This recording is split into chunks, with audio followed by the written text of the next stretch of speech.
अब मूल मंत्र में हमें क्या मिलता है, सबसे पहले देखें, मूल मंत्र का उच्चारण भी बड़ी शुद्धि के साथ होता है।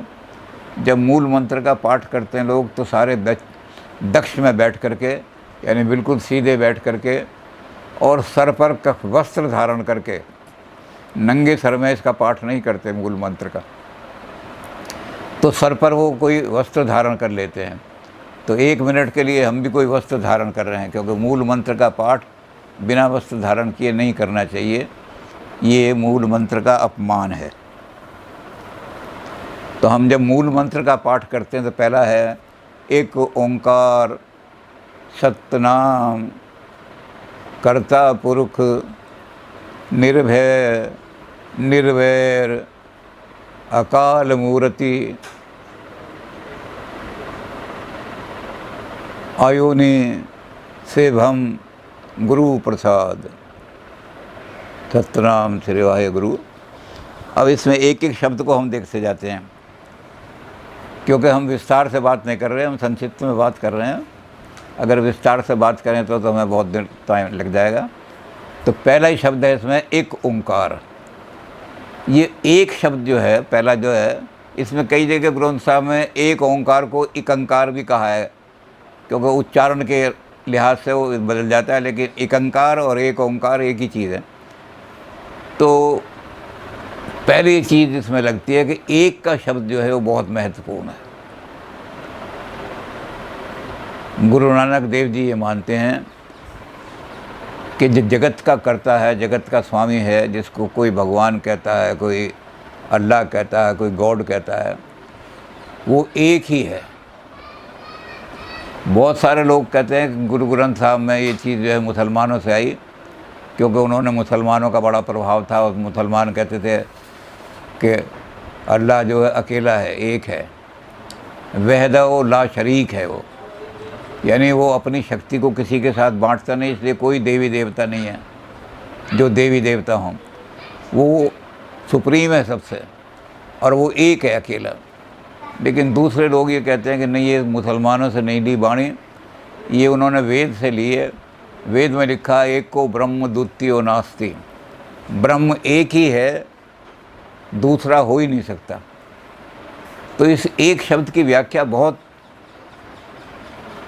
जो भाष्यकार हैं जिन्होंने गुरु ग्रंथ साहब के बारे में, बाणी के बारे में अपने विचार लिखे हैं, वो भी हैं, और गुरु ग्रंथ साहब में भी इसकी व्याख्या है कि इस एक के महत्व को समझो।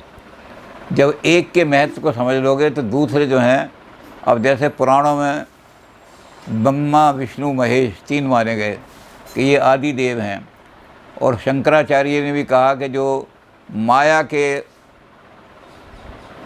पर्दे से इनको झांक करके देखते हैं तो वो एक ब्रह्म जो है वो 3 हिस्सों में त्रिगुण हो जाता है वो, क्योंकि माया त्रिगुणी है, उसके अंदर सतोगुण है, रजोगुण है, तमोगुण है, और वो तीनों जब उन गुणों से प्रकट होते हैं तो जो सतोगुण से प्रकट होता है वो ब्रह्मा कहलाने लगता है, जो रजोगुण से प्रकट होता है वो विष्णु कहलाने लगता है, जो तमोगुण से प्रकट होता है वो शिव शंकर कहलाने लगता है। तो गुरु नानक देव जी ने कहा कि तीनों के तीनों कोई देवता नहीं है, ये वो शक्तियां हैं जो उस ईश्वर के हुक्म से चलती हैं, काम करती हैं। और जो अवतार हैं राम और कृष्ण, जिनको हम भगवान का दर्जा देते हैं, ये अवतार जो हैं ये तो उसके सामने, पर ब्रह्म के सामने बिल्कुल एक ऐसे हैं जैसे पैरों की धूल होती है उनके। वो एक ही है, वो कभी 2 नहीं हो सकता, ना तीसरा हो सकता, कुछ नहीं, अखंड है वो। उसके अलग अलग नाम भी रखे हैं उन्होंने। तो एक का शब्द इस सारे गुरु ग्रंथ साहब में बहुत महत्व रखता है। उस एक के अलावा किसी दूसरे को मत मानो, और अगर पूजा करनी है तो एक की पूजा करो, और कोई पूजनीय नहीं है। उसके बाद ये कहा कि एक जो है क्या है, वो एक ओंकार। ये ओंकार जिसमें आ, ऊ और माँ, इन तीनों की व्याख्या सनातनियों ने तो यही की थी कि एक ब्रह्मा है, एक विष्णु है। लेकिन गुरु ग्रंथ साहब ने कहा कि आ, ऊ, ओ जो 3 शक्तियाँ उस पार ब्रह्म के अंदर हैं, वो व्यक्त ब्रह्म है, और व्यक्त रूप में भी वो अव्यक्त ब्रह्म है, उस रूप में भी वो सगुण रूप है। तो ये उसके तीनों रूप जो हैं वो ब्रह्म का ही रूप है। इसकी कोई शक्तियाँ इसमें से नहीं निकलती। जो ब्रह्मा विष्णु नहीं है ये सारे। ये ओंकार अखंड है, इसको उन्होंने कहा ये अगोचर है, ये अनिर्वचनीय है, इसको कोई शब्दों में वर्णन नहीं कर सकता। तो ओंकार का शब्द भी हालांकि उपनिषदों में बहुत आया है, छांदोग्य उपनिषद में बहुत है, गीता में भी बहुत है कि एक ओंकार जो है, लेकिन उन्होंने जो जिस मानियों में गुरु ग्रंथ साहब में किया है वो ये पुराणों से नहीं, पुराणों में वो मानी नहीं है। पुराणों में तो ओंकार विभाजित होकर के देवताओं और देवताओं की मंडली बन जाता है बहुत बड़ा। तो इन्होंने कहा कि ओंकार कभी किसी रूप में भी प्रकट नहीं, एक ही रूप रहता है उसका। तो इस एक को और ओंकार को जो समझ लेगा वो सही धर्म को समझ लेगा, सच्चे धर्म को, सच्ची फिलॉसफी। अब ये एक ओंकार के बाद उन्होंने कहा सत्य नाम, वो जो एक ओंकार है वो परम सत्य है। उस परम सत्य को भी लंबा चौड़ी व्याख्या करके बाद उन्होंने निकाल कर दिया कि सत्य जो है वो है जो कभी नष्ट नहीं होता, और सत्य वो है जो कभी पैदा भी नहीं होता। सत्य हमेशा रहा है, आदि सत्य, आदि सच, जुगादि सच, है भी सच, नानक होसी भी सच। फ्यूचर में भी सच रहेगा वो, पास्ट में भी सच था, आज भी सच है, कल भी सच रहेगा। तो इस बात को जो मानो कि सत्य का कभी ना नाश होता है ना सत्य पैदा होता है कभी। और वो सत्य क्या है? वो सत्य नाम है उसका। उस परब्रह्म का जो भी नाम है वो नाम ही सत्य है। तो इस सत्य नाम का भी बहुत बड़ा महत्व है सारे गुरुओं के सामने। अब ये कर्ता पुरुष सारे विश्व का करने वाला वही है, सृष्टि का करने वाला। भारत के जो 6 दर्शन हैं उनमें अलग अलग तरीके से सृष्टि की व्याख्या की गई है। न्याय वालों ने कहा कि बहुत सारे तत्व हैं और वो सब 9 तत्व मिला करके फिर उनका उसमें सब इकट्ठे हो जाते हैं, पंच तत्व हैं। और दूसरे तो बहुत सारे तत्व मिलकर के फिर उनको कौन मिलाने वाला कौन है, तो उन्होंने ईश्वर की कल्पना भी की। पर इन्होंने कहा कि नहीं, ईश्वर किसी चीज़ पर डिपेंड नहीं करता करने के लिए सत्य। वो खुद ही अपने शरीर से और इस जगत को उत्पन्न करता है। अगर थोड़ा बहुत कह सकते हैं तो ये कह सकते हैं कि रामानुज का जो भक्ति आंदोलन था, जिसमें रामानुज ने कहा कि ईश्वर नहीं अपने स्वरूप जगत परिणामवाद है, तो उससे मिलता जुलता तो गुरु नानक देव जी का आ सकता है, लेकिन बिल्कुल उनका थिंकिंग बिल्कुल स्वतंत्र है कि कर्ता जो है इस जगत का करने वाला ये प्रकृति और पुरुष नहीं है जो सांख्य ने लिखे थे। ये माया नहीं है जिसको शंकराचार्य ने कहा कि ये नाम और रूप का जो जगत है ये माया ने क्रिएट किया है। उन्होंने कहा कर्ता पुरुष वही है। और जहाँ तक पुरुष का सवाल है, हमारे यहाँ 2 जगह पुरुष की कल्पना आई है।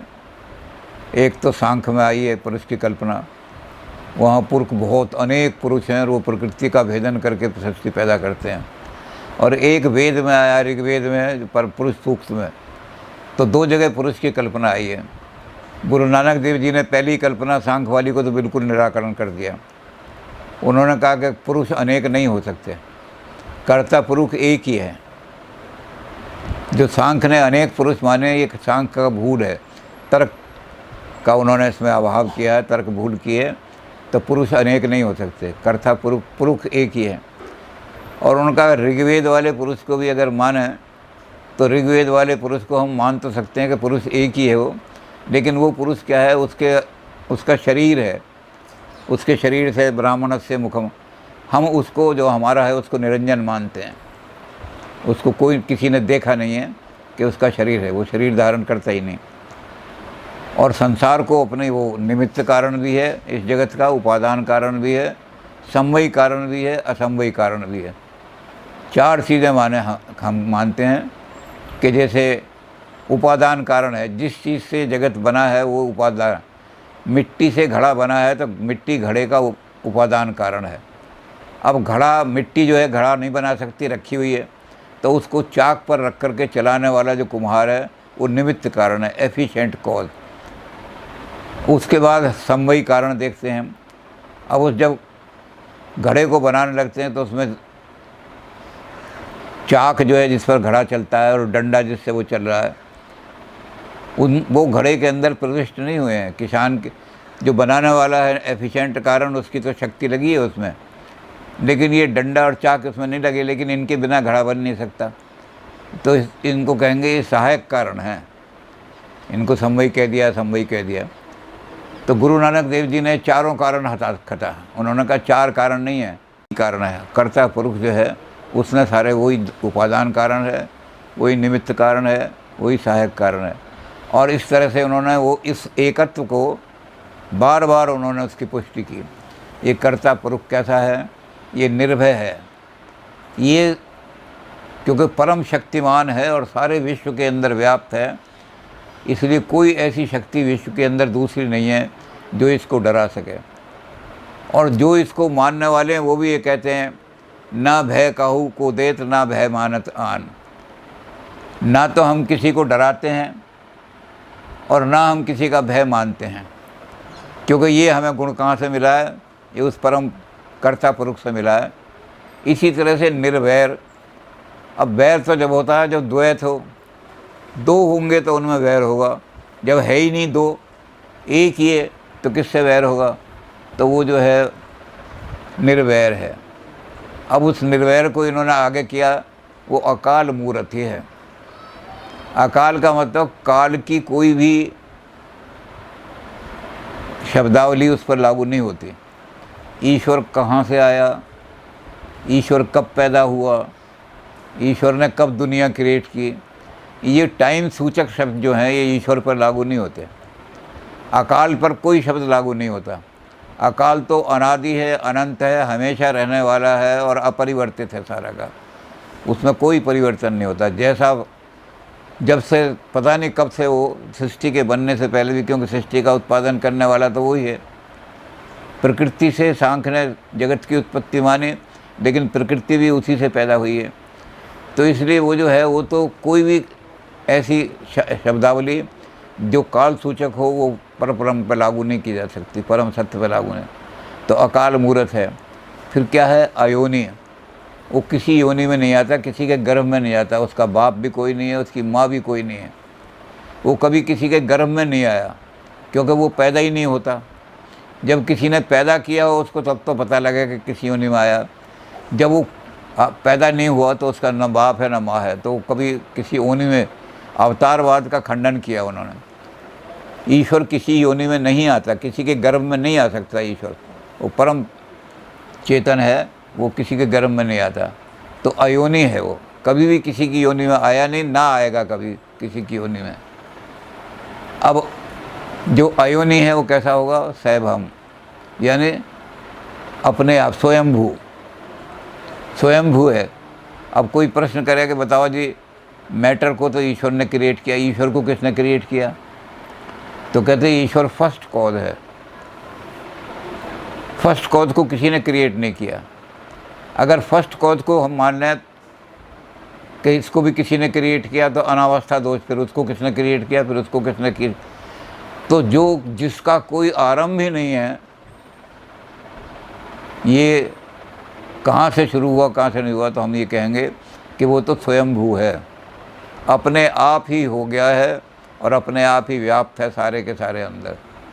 अब ये जो चीज़ है, इतना सारा उन्होंने वर्णन किया, उसके इतने रूप बताए, इसको कैसे जाने हम?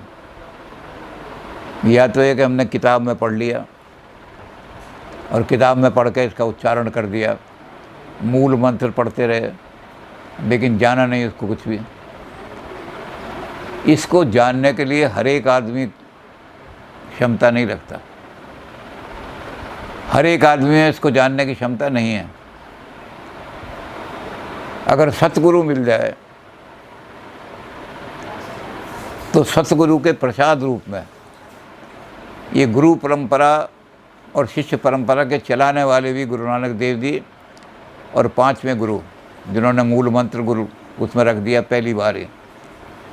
तो मूल मंत्र में क्या हुआ कि गुरु प्रसादी, आप गुरु के पास जाएंगे, गुरु आपको निर्मल करेगा, जब तक आपके मन में मैल जमे हुए हैं, जब तक आपके मन पर पर्दा पड़ा हुआ है, तब तक आप उसको जान ही नहीं सकते। तो गुरु क्या करेगा, आपका पर्दा हटा देगा। गुरु क्या करेगा, आपके मन के सारे मैल हटाएगा, और फिर गुरु के प्रसाद रूप में आपको ज्ञान होगा परम सत्य का, जिसको हम एक ओंकार कहते हैं। तो ये जो मूल मंत्र है, इसी से सारी फिर फिलॉसफी, सिख फिलॉसफी इसी में से निकली है।